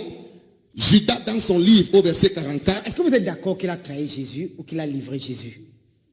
Il a livré Jésus. Livré Jésus. Il a livré Jésus et il a accompli une prophétie. Alors, M. Mobitan voudrait rebondir. D'abord, il vous a rappelé qu'il a fait tout ce que vous faites aujourd'hui. Oui, et c'est important, Nathan, de le rappeler. Et je suis sûr que demain, ils vont sûrement nous rejoindre. Alors, je voudrais donc dire que, tout à l'heure, lorsque il parle, et c'est par là que je commence, il dit, Jésus a dit, Judas est un démon. Mais bien sûr, que veut dire démon? Voilà. Génie. Mais il faut savoir de quoi... Faites attention. Vous avez... Moi, je crois que les gens ont souvent l'habitude de se passer pour ceux qui ne sont pas. Faites très attention. Vous avez trouvé des gens qui ont transpiré pendant des années pour chercher certaines choses. Et quand vous voulez affirmer des choses, faites attention. C'est l'humilité, c'est tout. Alors, je voudrais donc vous dire, le démon, c'est une force. Point. Ce n'est pas une entité qui a des cornes ou de quoi que ce soit. Le démon est une force. Or, une bonne force ou une mauvaise force? Une force. La force n'est jamais mauvaise ou bonne. C'est la force. Et je reviens sur le 5. Même de l'autre côté, les anges. Oui, je dis bien que un ange, si c'est un ange, il est tout simplement, c'est une force. Vous allez comprendre par la suite. Allez-y. Vous avez parlé du 5 tout à l'heure, parce que tantôt tout à l'heure, quand le pasteur était là, il parle de la Kabbale. Mais dès qu'on revient sur quelque chose, il dit donc, mon domaine de définition, dès qu'on va sur les apocryphes, il revient sur la Bible. Ne jouez pas au malin. Le 5, je crois que le maître Fakir l'a dit tout à l'heure, il a dit, c'est le chiffre d'homme. C'est vrai. Un homme, il a 5 aspects. Mais il faut noter une chose, c'est que c'est l'homme qui est devenu fort, qui développe désormais une force extraordinaire. Je vois que le Jésus-Christ est d'accord avec vous. Puisque si c'est la vérité, pourquoi on ne va pas se comprendre? Alors, le problème donc, c'est que cette force donc-là doit, pour se manifester, passer à travers 12 disciples. Je risque, peut-être très tôt, on va arriver plus tard, dans l'astrologie. Parce que pour qu'une force se déploie, elle va passer par 12 portes, comme les 12 portes dont on parle dans l'Apocalypse, comme les 12 signes du zodiaque, ainsi de suite. Donc ces 12 disciples-là, la force qui va se manifester, elle va trouver un qui est prédisposé à accomplir quelque chose de précis, qu'on appelle dans la Bible la mort pour la résurrection. Il faut que ce soit quelqu'un parmi les 12 qui exécute cette mission-là. Donc maintenant, ceci dit, il faut noter que, j'ajoute encore à ce que M. Emine disait tout à l'heure, non seulement il était le meilleur disciple, moi j'ajoute qu'il était son jumeau. Merci. Et Judas est prouvé, oui, et cela est prouvé dans votre même Bible. Judas est devenu le jumeau de Jésus, c'est le pasteur, c'est M. Mobitan qui le dit. On va prendre cette réaction. Bonsoir King Nathan, j'apprécie ta sagacité et la manière dont tu sélectionnes tes sujets. Wilson depuis Birmingham. Merci Wilson, on essaye comme on peut pour vous satisfaire. Bonsoir le King, c'est très grave cette affirmation parce que Jésus lui-même, il est le sauveur du monde. J'espère que vous n'avez pas oublié qu'il est né du Saint-Esprit alors que Judas était un homme imparfait. C'est Madame Makoski depuis Louvre qui envoie cette réaction. Bonsoir le King. Judas bonne émission, j'ai un documentaire où on a trouvé le squelette de Jésus et les autres disciples dans le caveau familial. Tu peux me dire comment te fait parvenir ce documentaire? J'ai les preuves dans la Bible que l'histoire de Jésus, là, n'est pas fondée. Judas est une pièce maîtresse dans cette histoire. Si elle est vraie, c'est la preuve que la Bible n'est pas toujours juste, car lui, il n'aura jamais de sainte scène où ils disent « voici le sang du Christ ». Voilà, ce numéro peut vous permettre également de m'envoyer cet élément. Et on va essayer, bien sûr, avec nos amis chercheurs, d'authentifier naturellement voilà, cet élément. Alors, grand-mère Eladj Hamidou Fakir, avec vous, on va vraiment savoir, est-ce que vous êtes d'accord que c'est Judas qui est responsable de la mort de Jésus? Bon, dans un premier temps, vous savez, il y avait un monsieur là qui était le juge romain, qui avait d'abord condamné Jésus. Judas est venu plutôt en deuxième position pour la trahison de la mort de Jésus. Mais au niveau de la condamnation, ce n'était pas Judas, mais Judas, c'est lui qui a trahi Jésus. Vous maintenez la thèse de la... Oui, parce qu'il avait pris 30 Aujourd'hui, vous avez les pasteurs. Ah oui, parce qu'il avait pris 30 pièces. J'ai fouillé la Bible, voilà la Bible d'Adam. J'ai dit, j'ai fouillé la Bible. Il a pris 30 pièces d'argent avant de livrer Jésus. Il y a ça ici dans la Bible. Donc on va dans Matthieu, on va voir que c'est Judas qui a livré Jésus. Alors, pasteur Christian Beckett, certainement, comme il est à côté du grand maître, qui le Saint-Esprit est en train de le toucher, il change de camp progressivement. Ce que j'aimerais dire, c'est que certains ici, panélistes, ils voudraient décorer à titre posthume Judas. Aujourd'hui, on veut en faire quelqu'un de bien. Peut-être que parce que vous lui ressemblez, peut-être très certainement. Non, mais j'accuse personne, mais je dis que si les gens disent du bien de Judas, c'est que peut-être, très certainement, ils suivraient Jésus de la même manière que Judas a trahi Jésus. Parce que à la télévision, j'ai écouté là le monsieur tout à l'heure, là, je ne sais plus, quelqu'un a parlé et a parlé de trahir et de livrer. Mais ce sont deux verbes différents. Je livre, tu livres, il livre, nous livrons. Premier verbe. Je trahis, tu trahis, je trahis. Mais comment vous avez été à l'école, messieurs? Je sais, pourtant, les universités ne manquent pas de gens d'intellectuels. Comment vous pouvez confondre livrer et trahir? Et lorsqu'on prend la Bible... Alors, en tant que Français, expliquez-nous ce que ça veut dire. Vous êtes français, votre langue. Mais il l'a livré. Nous savons que dans le jardin de Gethsémani, il est venu, avec, les gens sont venus avec des bâtons, et c'est Judas qui s'est approché de Jésus pour lui dire, voilà, c'est lui, il a fait un saint baiser. Alors, une question, pasteur. Est-ce que Jésus, qui était un homme public, avait-on besoin d'un baiser pour montrer que c'est lui? Est-ce que ces Romains ne savaient plus qui était Jésus? Ou bien Jésus chantait de visage? Il a dit, c'est celui que j'embrasserai, c'est lui, c'est Jésus. Est-ce qu'on ne le connaissait pas alors qu'il était un homme public? Oui, bon, les gens qui sont venus l'arrêter ne le connaissaient pas tous, n'est-ce pas? Il y avait les disciples qui étaient avec. Enfin, moi, je cite ce que la Bible dit, s'il vous plaît, laissez-moi le temps de parole. Je cite ce que la Bible dit, et la Bible, pour moi, ne ment pas. Il y a 4 évangiles, Matthieu, Marc, Luc et Jean, qui nous racontent les faits sur Judas, et on a demandé qu'ils nous donnent leurs sources, mais je suis encore sur ma faim quant à leurs sources, parce qu'aucun de ces panélistes qui sont pour Judas, ni contre lui, ne m'ont apporté aucune source. Tout à l'heure, vous disiez que nous, c'est la Bible. Non, messieurs, moi, je suis un chercheur. Vous croyez? Je suis un chercheur. J'ai été à l'école, n'est-ce pas? Je suis aussi enseignant, et croyez-moi que je ne fais pas que lire la Bible. Et aujourd'hui, nous avons des moyens de technologie, par exemple Internet, et on peut très bien aller chercher des sources très facilement aujourd'hui. Vous pensez bien qu'en venant sur une émission comme cela, on sait déjà à l'avance ce que vous allez dire. Merci, on prend ces réactions. On rappelle que c'est uniquement par SMS. Bonsoir les panélistes. Pour moi, Judas au départ n'avait pas pour but de trahir, mais de rentabiliser les revenus du groupe, parce que lui, son maître, faisait des miracles, multipliait les pains et guérissait les malades. Pour lui, donc, Jésus était capable de se défendre quand lui, il va escroquer les gens en ayant à l'esprit que son maître étant puissant ne pourra pas accepter de se faire arrêter. Ce qui veut dire que Judas a accompli seulement son destin, celui d'accomplir la mission de Jésus sur terre, à levier le Congolais depuis le Niger. On fait un clin d'œil à nos amis qui nous regardent depuis Vision 4 RCA, d'où l'émission est naturellement prise en relais, avec toute l'équipe Ambroise Awana et bien d'autres. Monsieur Moubitan, vous brûlez, oui, vous voulez parler. Je regrette parce qu'en plus c'est un Français qui parle. Ça me gêne quand même un peu. Parce qu'il y a nos enfants qui apprennent le français. Alors, je voudrais vous dire, livrer, ça veut dire, ça peut vouloir aussi dire, vous avez passé une commande, je vous livre. Ça ne veut rien ça ne veut pas dire forcément, et ça a plusieurs significations. Un seul mot peut avoir plusieurs significations. Exactement, s'il vous plaît, comme le mot trahir.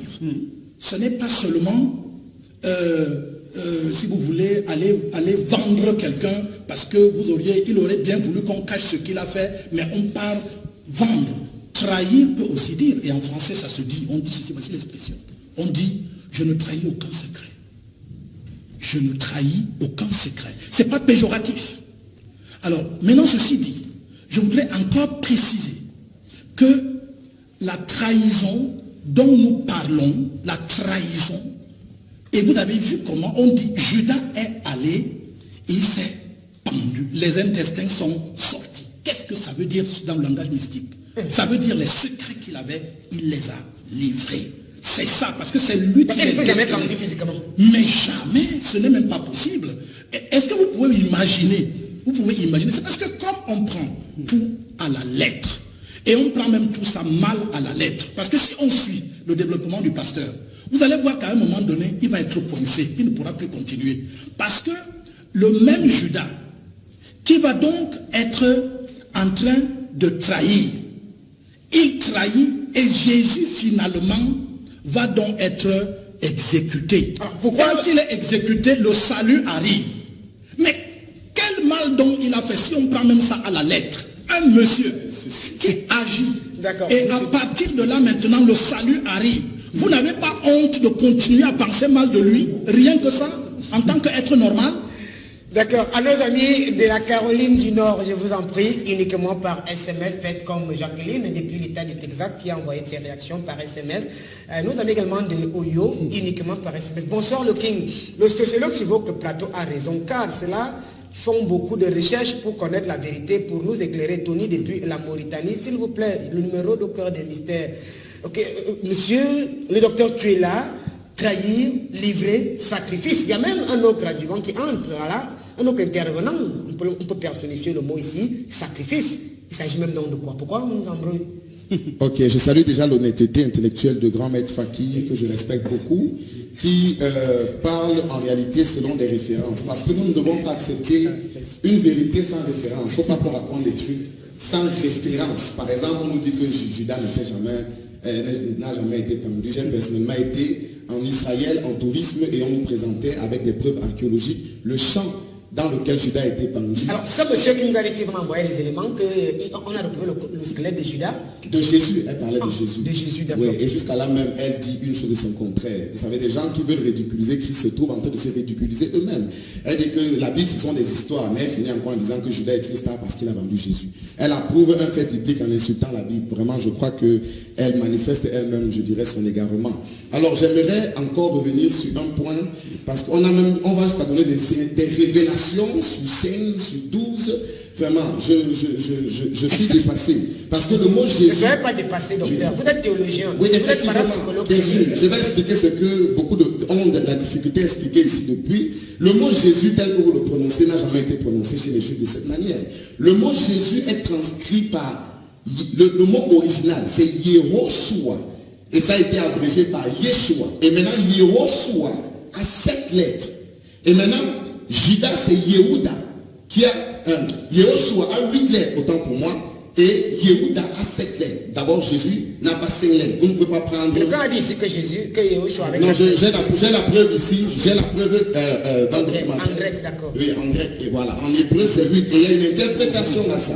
Voilà, c'est 8. Donc, ne prenons pas des trucs, on dit 5 et on va donner des révélations sur 5. Ça rend fondement scientifique. Il faut expliquer. Mais en français, c'est combien? Non, ne restez pas cantonné. Non, monsieur le sociologue, permettez-moi de parler. En français, c'est combien? Permettez-moi de parler. Vous savez, dans la méthodologie scientifique, parce que nous sommes scientifiques, ne venons pas affirmer que nous sommes scientifiques ici. Dans la méthodologie scientifique, pour faire une étude sur le nom, nous devons prendre le nom original. Il ne faut pas raconter des trucs qui n'ont aucun sens. Voilà, pour faire une interprétation sur le nom de Jésus, on va dans la langue originale. Comment est-ce qu'on l'appelait? Yehoshua, c'est 8 lettres, et il y a une interprétation. Et Yehuda, c'est 7 lettres. Le chiffre 7, c'est le chiffre de l'accomplissement. C'est encore pour prouver ici que Judas venait accomplir une prophétie. Donc c'était donc un monsieur qui était dans son élément alors? Non, écoutez, dire qu'il était dans son élément, c'est... J'ai dit dès le début ici, ouais, quand on vient dans une atmosphère on recherche juste, je ne sais pas trop, on se met à raconter des trucs. Je crois que si quelqu'un... M. Mubitan a dit que Judas devait être également célébré au même titre que Jésus. Vous savez, nous sommes... Les pasteurs ont trouvé cela comme une abomination. Le monde entier est en train de nous regarder. Je pense que les gens sont suffisamment éclairés et ne sont plus intimidés. Toute information qu'on donne doit être prouvée. Il n'y a pas d'affirmation gratuite dans un panel. On dit que c'est par lui que le salut, d'après la foi chrétienne, est passé. M. Mubitan. Voilà. C'est vrai. Oui, attendez, mais dès le début ici, je vous ai dit que Judas a accompli une prophétie. Je l'ai dit. C'était dans l'instrument. Est-ce que nous ne pouvons pas célébrer cet instrument? Écoutez, tout à l'heure, il a essayé de donner l'interprétation au mot démon. J'aimerais qu'il me donne aussi l'interprétation sur le mot fils de la perdition. Si pour lui, fils de la perdition est un synonyme de démon qui veut dire force, bravo pour ses connaissances en français. Parce qu'en réalité, fils de la perdition, nous connaissons tous bien ce que ça veut dire. Et j'aimerais même juste là qu'il nous donne d'autres parce qu'il n'a pas... La Bible appelle Judas fils de la perdition. Jean chapitre 17. Merci. On prend ces autres réactions. On va passer la parole à M. Emini. Bonsoir King, très belle émission.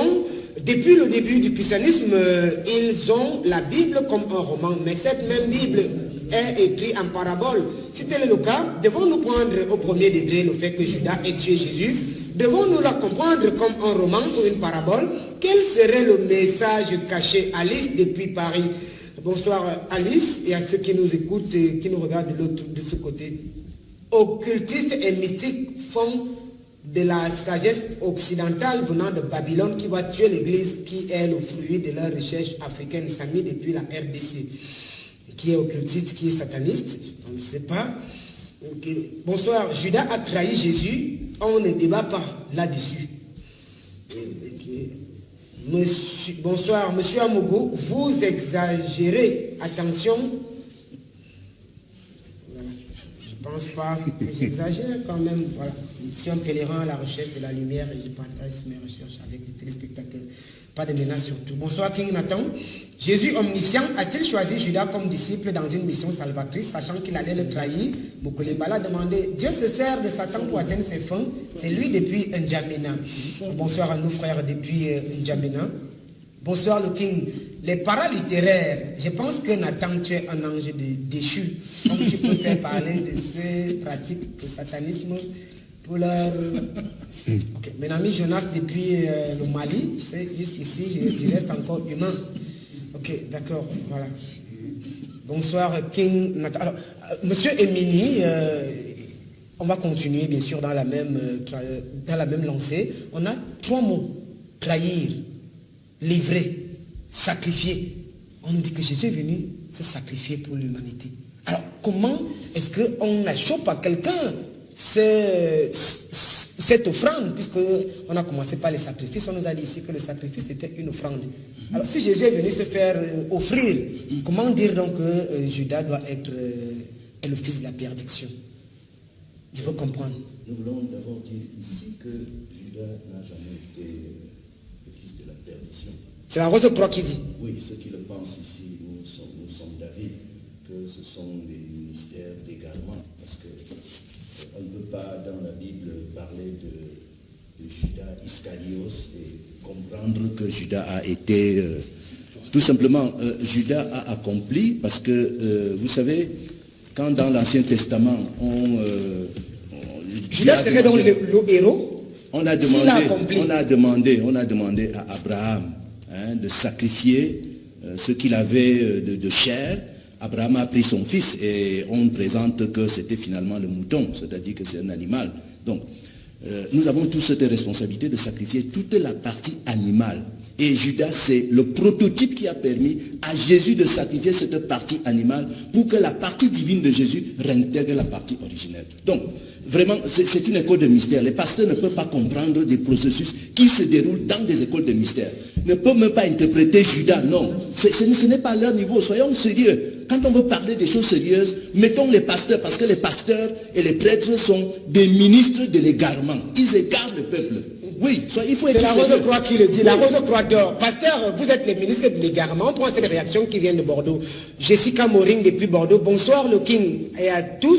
Je suis tout à fait d'accord avec M. Mobitan. Vous êtes le ministre de l'égarement. C'est la Rose Croix d'or qui signe.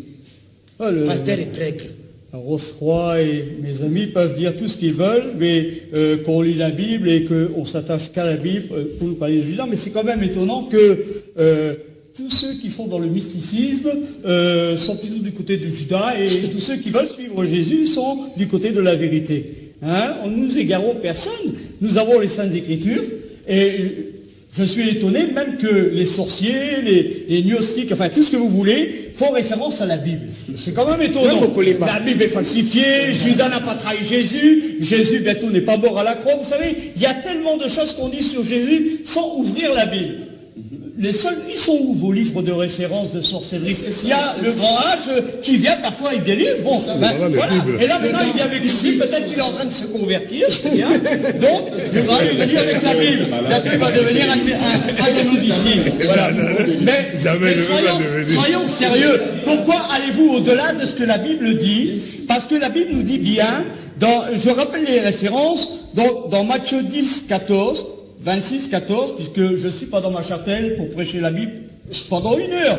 Dans Marc 14, 10, 43, dans Luc 6, 16, dans Jean 13, 1, 2, tout ce que je dis est inscrit dans les Écritures. Judas a bien trahi Jésus. Alors maintenant, si vous voulez lui donner une décoration, c'est votre problème. Moi, lorsque je parle de Judas, j'ouvre les Saintes Écritures, et je n'égare personne. Ici, moi j'ai donc une préoccupation, pasteur, puisque vous êtes indexé comme apôtre de l'égarement, ministre de l'égarement. Alors, est-ce qu'on peut nous faire une différence entre le mot trahir, livrer et sacrifice? Jésus lui dit qu'il est venu se faire sacrifice. D'accord. J'admets ce que le psychologue, ou je ne sais pas, philosophe, parce que parfois on se demande ce qu'il est, quoi. Mais oui, trahir, par exemple, on peut, il y a des synonymes, mais dans la Bible, là, dans la parole de Dieu, on nous dit qu'il est parti au temple et il est parti chercher l'argent, donc c'est bien une trahison, et c'était bien quelque chose qui était calculé. Et vous savez pourquoi? Est-ce que cet événement n'était pas arrêté dans l'espace et le temps? Attendez, Judas a trahi Jésus parce que le diable est venu en lui. Et vous savez, lorsque vous êtes possédé par les démons ou par le diable, vous n'êtes plus sur contrôle. Pasteur, moi je voudrais vous relancer avec la même Bible. Jésus qui intime l'ordre à Judas de manière confidentielle, ce que tu as à faire, fais-le vite. Oui. Alors comment dites-vous encore que le diable est ancré dans Jésus, alors que c'est Jésus qui dit à Judas, ce que tu as à faire, fais-le vite. Comment comprenez-vous cette on a dit tout à l'heure que Judas était prédisposé à trahir Jésus car il était un mauvais disciple. Vous savez, tous ceux qui sont dans les églises... Est-ce que ce n'est pas Jésus qui a donné l'ordre à Judas de faire ce qu'il avait à faire? Laissez-moi chuter. Jésus connaissait Judas, il connaissait son cœur. Vous pensez que tous ceux qui sont dans les églises sont des disciples de Jésus? Vous croyez qu'aujourd'hui, regardez à la télévision tout ce qui se passe, vous croyez que tous ceux qui disent Seigneur, Seigneur, Jésus dira, vous ne répondez pas à ma question, pasteur, je vous repasse la parole, vous avez la parole. Oui. Jésus qui dit à Judas, ce que tu as à faire, fais-le vite. Mais comment comprenez-vous cette... Mais justement, c'est pour démontrer au travers des Saintes Écritures que Jésus savait ce qu'il allait faire. Donc c'est lui qui a envoyé Judas le faire. Oui, voilà. Judas était un vase de perdition. Je sais que les philosophes, les sorciers n'aiment pas trop ce savoir être un vase de perdition. Vous savez, nous sommes ici, nous sommes quelques-uns. S'il vous plaît, nous sommes quelques-uns, et parmi nous, il y a des vases de perdition, il y a des vases d'honneur, il y a des vases de terre, et nous pouvons savoir ce que nous sommes par avance. Dieu veut que tout le monde parvienne à la connaissance de la vérité et connaisse sa situation. Et là, Dieu peut changer ton cœur. Merci. La Bible est claire que vous connaissez la vérité, elle vous affranchira. Monsieur le philosophe, monsieur Mobitan, voilà, vous avez partagé la parole. Ce que tu as à le faire, fais-le vite. Je veux comprendre ce que c'est.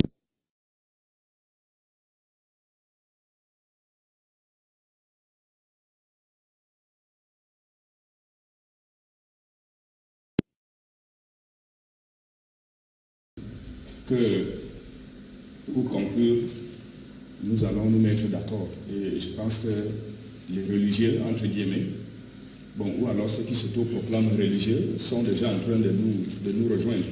Je suis sociologue, et le sociologue, il lit la société, il interprète, il tire des conclusions. Ce que tu as à faire, fais-le vite. Ça montre déjà la prophétie, ça veut dire l'accomplissement de la prophétie.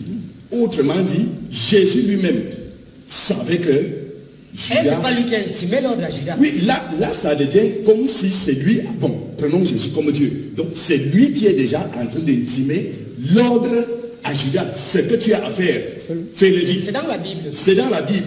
Et moi, je voudrais dire, il faudrait que nous soyons vraiment d'accord là-dessus. Je le réitère, nous ne sommes pas là pour porter atteinte à la foi des hommes. Nous sommes à la recherche de la lumière. Je voudrais faire un parallélisme. Lorsque nous lisons la mythologie, on prend un peu la légende d'Édipe.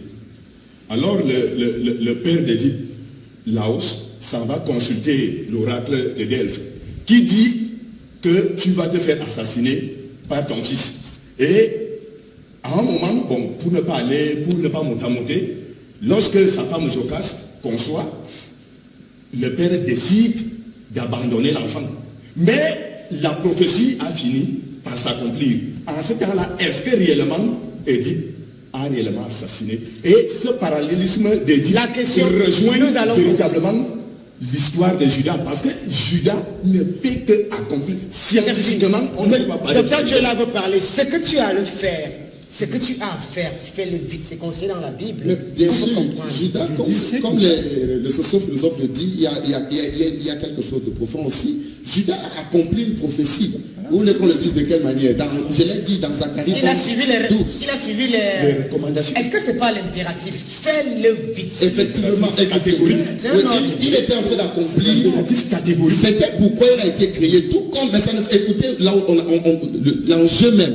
Parce que l'enjeu c'est quoi? Il a accompli tout de même que Pharaon aussi a accompli la prophétie qui avait été donnée à Abraham, que votre peuple sera troublé. Est-ce que Dieu a intimé l'ordre à Pharaon? Mais par contre, Judas qui avait quand même un poste stratégique dans l'entreprise, bien sûr, qui avait à la tête de Jésus, a reçu l'ordre d'accomplir vite ce qu'il avait à faire. Bien sûr.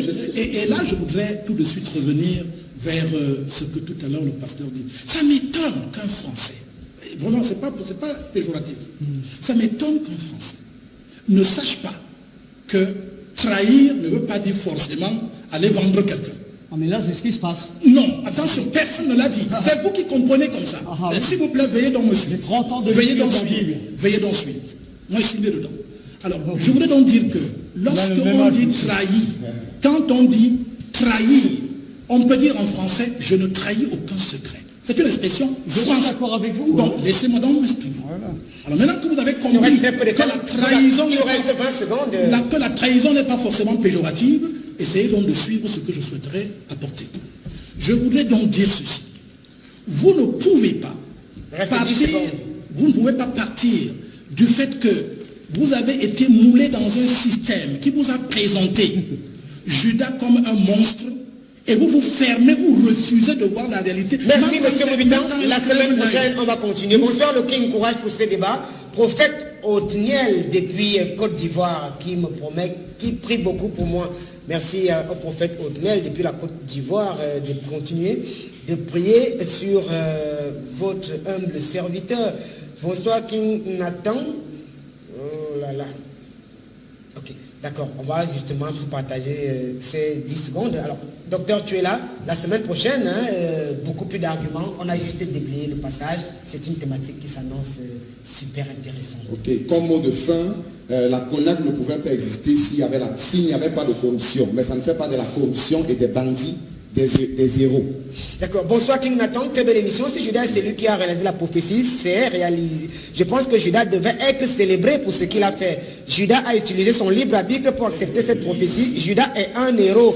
Jésus, grâce à ces héros, a libéré l'humanité. En fait, ce que Judas a fait, aucun autre disciple n'en a voulu le faire. C'est l'idée depuis la Hollande qui est devenue une téléspectateur. Elle nous a promis une vidéo la semaine prochaine. Voilà, monsieur bienvenue, on a juste déblayé le chemin. Ah oui, il faut dire que dans la sociologie de la déviance, le crime de Judas est rangé parmi les crimes salvateurs. On dit si Judas ne commettait pas son crime, l'humanité ne devait pas être sauvée, selon les Saintes Écritures. Pasteur, la semaine prochaine, avec beaucoup plus d'arguments, et on rappelle que le pasteur, bien la théologien, dit que la semaine prochaine, il se prépare, parce qu'il m'a fait beaucoup de signes de l'autre côté. Il n'y a pas de problème, on sera là. En tout cas, vous avez le choix, soit celui de rester Judas, un Judas, ou alors de faire comme Pierre qui s'est repenti. Alors, monsieur le Résuplicien, Judas, Oui, Jésus. Vous avez dit que c'est Dieu en même. Il faut comprendre une chose, le débat sur Judas et de Jésus n'est pas au niveau des pasteurs, encore moins des prêtres. Parce que c'est un débat assez élevé, ça se passe dans une école de mystère. Et dans une école de mystère, il y a des 12. Il y a 12. 12 a une signification. Et parmi les 12, on sort seulement une unité. Donc, ça veut dire qu'il y a beaucoup de révélations à faire par rapport à cela. Merci. Grand-Maître Eladj Amidou Fakir. Oui, Jésus étant un mystique, on sait qu'il devait être trahi par Judas. Vous allez dans Matthieu, vous allez voir la phrase qu'on dit « Avant qu'un coq chante aujourd'hui, tu me renieras 3 fois ». Jésus avait vu cet événement dans le monde astral. Il s'agit là d'un phénomène de voyance. Merci. Donc c'était un mystique. Bonsoir King Nathan. Que ceux qui affirment que Judas a trahi Jésus affirment aussi que Dieu a trahi Job. Vincent depuis Dakar au Sénégal. Mesdames, Messieurs, pour tous ceux qui ont envoyé leur réaction et pour ceux qui aimeraient également que leur vidéo soit bien entendu mise à la disposition du public à partir de demain, vous pourrez commencer bien sûr à réagir sur cette thématique qui a planté le décor aujourd'hui. Judas a-t-il réellement trahi Judas? Au premier numéro qui s'affiche, Judas a-t-il réellement trahi Jésus? Au premier numéro qui s'affiche au bas de l'écran, envoyez votre réaction maximum 3 minutes sur le thème inscrit à l'ordre du jour, que ce soit du côté des États-Unis, du côté de la France, du côté de la Grande-Bretagne, l'Allemagne, l'Afrique et même le Cameroun. Vos réactions seront naturellement utilisées pour le bénéfice bien sûr de la lumière. Ne zappez surtout pas les dinosaures de l'information, c'est tout à l'heure. La rediffusion de cette émission, c'est vendredi 13h heure du Cameroun. Elle passe tous les jeudis lorsqu'il est 21h. Et retrouvez-nous sur YouTube toutes les 10 reproductions de cette grande émission qui célèbre la vérité. Agréable sur des programmes sur la carte.